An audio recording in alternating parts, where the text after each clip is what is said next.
বের হবে। আমি আমার বাচ্চাদের জন্য কিছু খাবার জোগাড় করে আনি।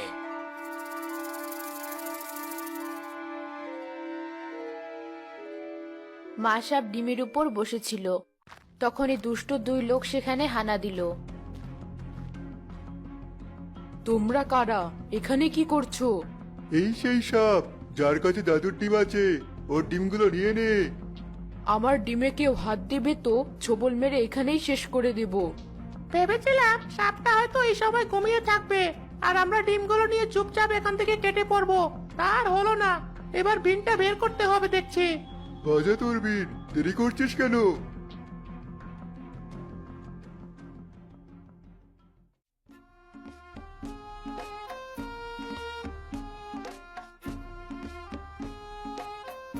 এ কেমন সুর! আমার শরীরটা নাড়াতে পারছি না কেন?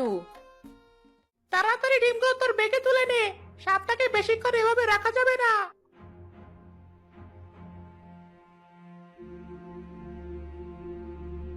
নিয়েছি, এবার চল।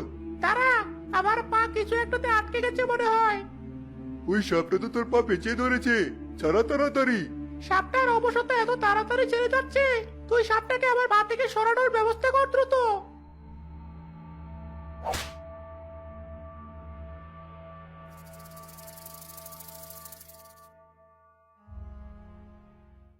কি হয়েছে? তোমার এই অবস্থা কে করলো?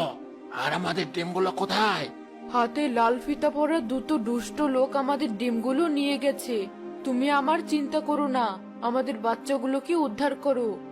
কিন্তু তোমাকে এই অবস্থায় ফেলে রেখে কিভাবে যাই? আমার কিছু হবে না, তুমি আমার বাচ্চাগুলোকে আমার কাছে ফিরিয়ে আনো। ঠিক আছে, আমি এখনই যাচ্ছি। মা বলেছিল বাজার থেকে ডিম কিনে নিয়ে আসতে।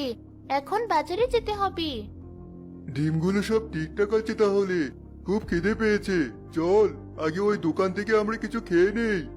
ডিমগুলো কোথায় রাখবি তাহলে? ভেঙে যাবে না আবার? ভাঙবে না, ওই টেবিলটার উপরে রাখি আপাতত। মানুষ তো আর দেখতে যাবে না ওটা সাপের ডিম নাকি। খাওয়া শেষে আবার হাতে নিব। ঠিক আছে, রাখ তাহলে।